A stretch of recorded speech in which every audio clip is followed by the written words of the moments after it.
Hello ulit! At ito na naman ako para sa isang anime review. Ang anime natin ngayon ay ang Masamune-kun's Revenge. Isa siyang romance and comedy anime. Mapapanood siya sa Netflix. Meron siyang 2 seasons with 12 episodes bawat season. So ang anime na to is about sa lalaki na to, si Masamune. Nung bata siya, kababata niya itong babae, crush na crush niya. Kaso lang nireject siya dahil mataba siya. Kaya tapos sinabihan pa siya na pig's foot ang tawag sa kanya. Kaya balak niya mag-revenge. Painlabin niya ulit yung babae na yun. Tapos siya naman ngayon ang magdadump sa kanya. So yung generally, pumasok siya ulit dun sa high school. Nagbago siya, nag-exercise siya, nagpagwapo siya.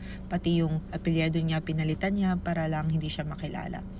Tapos ginawa niya lahat para painlabin ulit yung babae. Tapos nakipag-alay din pala siya doon sa maid ng babae, yung short hair dito sa upper right corner. Pero nagkaroon ng twist yung story kasi spoiler, yung maid pala ng babae ang nagsabi sa kanya ng pig's foot at hindi yung main character. So yung parang buong akala niya or buong buhay niya, akala niya yung babae yung nag-reject sa kanya pero hindi pala. Tapos, meron pa ding additional twist yung story kasi meron pang ibang characters na i-introduce. And if gusto niyo ng more details, you can comment para i-explain ko yung full story. Pero highly recommended itong anime na to na panoorin. Yun nga lang, parang medyo nakakainis sa mga ibang episodes.